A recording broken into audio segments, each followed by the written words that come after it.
কানাইপুরের রহস্যময় ঘটনা। কানাইপুর গ্রামটি প্রায় ১০০ বছর পুরনো। একসময় এটি শিক্ষার জন্য বিখ্যাত ছিল, কারণ এখানেই ছিল রাজা রুদ্রনারায়ণের তৈরি করা বিশাল বিদ্যাভবন পাঠাগার। রাজা বই ভালোবাসতেন, তাই তার রাজ্যে জ্ঞানচর্চার জন্য এই লাইব্রেরিটি তৈরি করেন। কিন্তু একদিন এক ভয়ঙ্কর ঘটনা ঘটল। লাইব্রেরির প্রধান তত্ত্বাবধায়ক জ্ঞানেশ্বর পণ্ডিত এক রাতে রহস্যজনকভাবে মারা যান। কেউ বলে তিনি নিজের হাতে জীবন শেষ করেছিলেন, আবার কেউ বলে লাইব্রেরির কোনো অলৌকিক শক্তিই তাকে মেরে ফেলেছে। তার মৃত্যুর পর থেকেই লাইব্রেরিটি অভিশপ্ত হয়ে গেল। সন্ধ্যার পর কেউ সেখানে গেলে ফিরে আসতে পারত না। মানুষের মুখে মুখে গল্প ছড়াতে লাগল, বিদ্যাভবন এখন শুধু ভূতদের গ্রন্থাগার। দ্বিতীয় অধ্যায়। রাহুলের কৌতূহল। রাহুল একজন তরুণ গবেষক। তার বিশেষ আগ্রহ ছিল ভৌতিক কাহিনীগুলোর বৈজ্ঞানিক ব্যাখ্যা খোঁজা। কানাইপুরের এই গল্প শুনে সে একাই ঠিক করল লাইব্রেরির রহস্য উদ্ঘাটন করবে। গ্রামের মানুষ অনেক বুঝাল, কিন্তু রাহুল কারো কথা শুনল না। এক রাতে সে এক হাতে টর্চ, অন্য হাতে ক্যামেরা নিয়ে লাইব্রেরির দরজা ঠেলে ঢুকে পড়ল। ভেতরে ঢুকতেই সে বুঝল জায়গাটা অদ্ভুত। বাতাসের মধ্যে কেমন একটা গা ছমছমে অনুভূতি। চারদিক অন্ধকার, কিন্তু কিছু পুরনো প্রদীপ ম্লান আলো ছড়াচ্ছে। হাজারো ধুলো জমা বই তাকের ওপর রাখা, কিছু আবার মেঝেতে পড়ে আছে। হঠাৎ পেছন থেকে কাঁচের জানালায় ঠকঠক শব্দ হল। রাহুল পেছন ফিরে তাকাল, কিন্তু কাউকে দেখতে পেল না। তৃতীয় অধ্যায়। ভূতের উপস্থিতি। হঠাৎ লাইব্রেরির এক কোণ থেকে একটা বই আপনা আপনি উড়ে এসে রাহুলের সামনে পড়ল। বইয়ের মলাটে লেখা অলৌকিক ইতিহাস। লেখক অজ্ঞাত। রাহুল ধীরে ধীরে বইটা খুলল। পাতাগুলোতে লেখা ছিল, এই লাইব্রেরিতে প্রবেশ করা নিষেধ।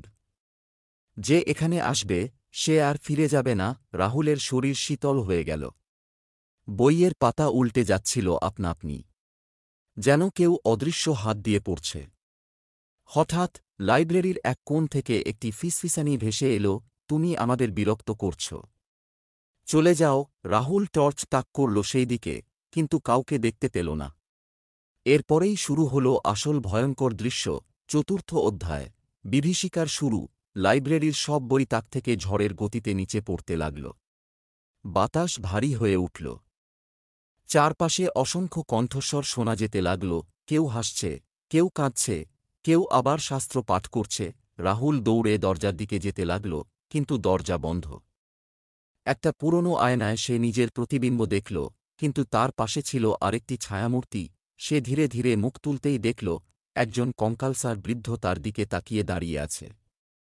তার চোখ ছিল আগুনের মতো জ্বলন্ত, আর হাতে ধরা ছিল এক প্রাচীন বই। বৃদ্ধ বলল, তুমি একবার প্রবেশ করেছ, এখন আর ফিরে যেতে পারবে না। রাহুল ভয় পেয়ে পেছনে সরে গেল।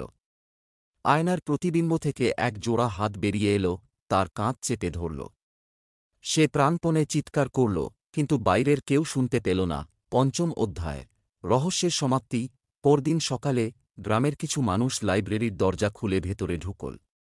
তারা চারদিক খুঁজে দেখল, কিন্তু রাহুলের কোনো চিহ্ন নেই, শুধু মেঝেতে পড়ে আছে তার ক্যামেরা। কেউ যখন ক্যামেরাটা চালু করল, তারা দেখতে পেল ভিডিওতে রাহুল লাইব্রেরির মধ্যে একা হাঁটছিল। তারপর হঠাৎ সে শূন্যে ভেসে গেল। তার চারপাশে কালো ছায়ারা ঘিরে ধরল তাকে, আর মুহূর্তের মধ্যে সে মিলিয়ে গেল। লাইব্রেরির দরজার গায়ে তখন নতুন একটি লাইন লেখা উঠল। একজন নতুন পাঠক যুক্ত হল। উপসংহার। গ্রামের লোকেরা বুঝল, লাইব্রেরিটি এখন শুধুই বইয়ের সংগ্রহশালা নয়, বরং এটি এক অভিশপ্ত স্থান, যেখানে প্রবেশ করা মানেই হারিয়ে যাওয়া। কেউ আর কখনো সেখানে যায়নি, আর যারা সাহস করে গিয়েছিল তারা আর কখনো ফিরে আসেনি। আর আপনি যদি আল্লাহকে ভালোবেসে থাকেন, অবশ্যই চ্যানেলটি সাবস্ক্রাইব করবেন। ধন্যবাদ।